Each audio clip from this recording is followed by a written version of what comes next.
Hello, this is Patience Wieland, and I looked at simulations and games for learning history. One of the reasons I was interested in this topic is because as an undergraduate I studied history and I had a little experience as a TA in a history course. So I know it's really difficult to teach historical writing and other research skills. And more recently in Dr. Warren's class I developed a game which we're hoping to do a study of for use in a former colleague's community college humanities classes. So the professor that actually approached me about developing a game for his classroom actually talked to me about his experiences playing Civilization.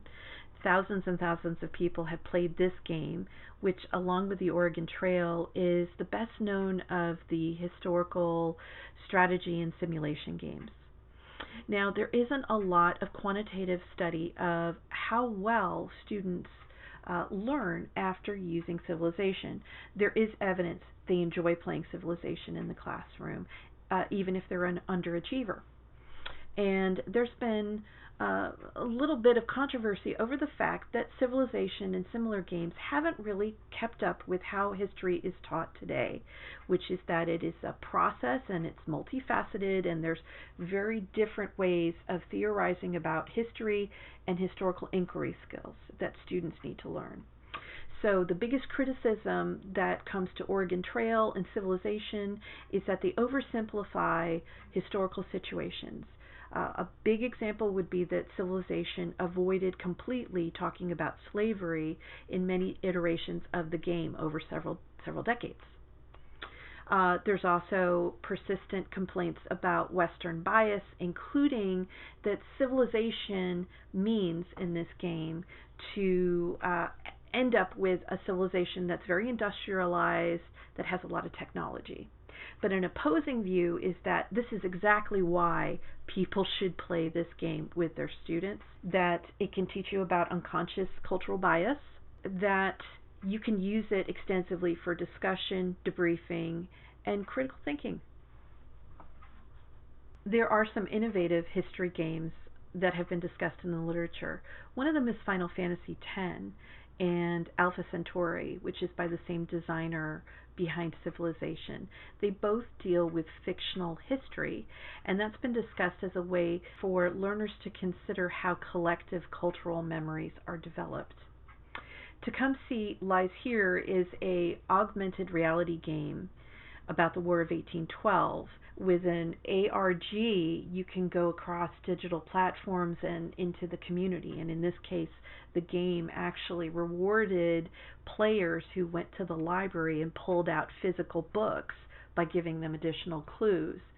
Now, Lying About the Past was a semester class offered where the goal of the game was to come up with a hoax using historical development skills. And the first class went a little too well in that the students' hoax was actually reported as fact on the internet. Last but not least, Colby was a researcher who came up with a historical narrative inquiry model. And that's interesting because narrative structure is increasingly important to how history is taught and learned. That in turn ties in with a controversy going on right now. Should the focus be on gameplay and function, or about the similarity between narratives in games and film, television, literature, etc.? Literature gaps. There's relatively limited research on Civilization. Right off the bat, you could just start with a qualitative but large-scale questionnaire of the thousands and thousands of people who play Civilization every day.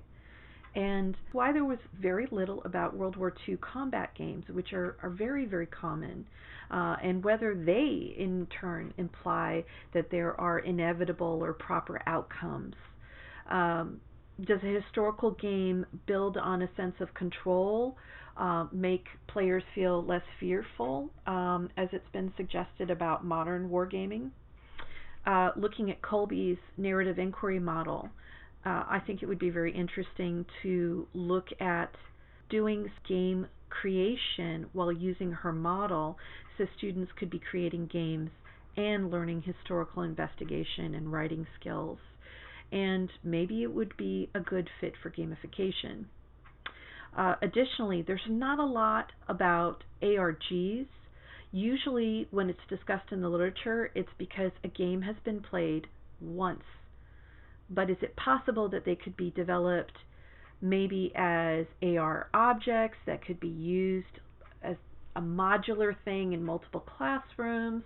Or could these games maybe just be better developed so they could be played more than once? Generally speaking, there's still a lot of room to look at history and video games.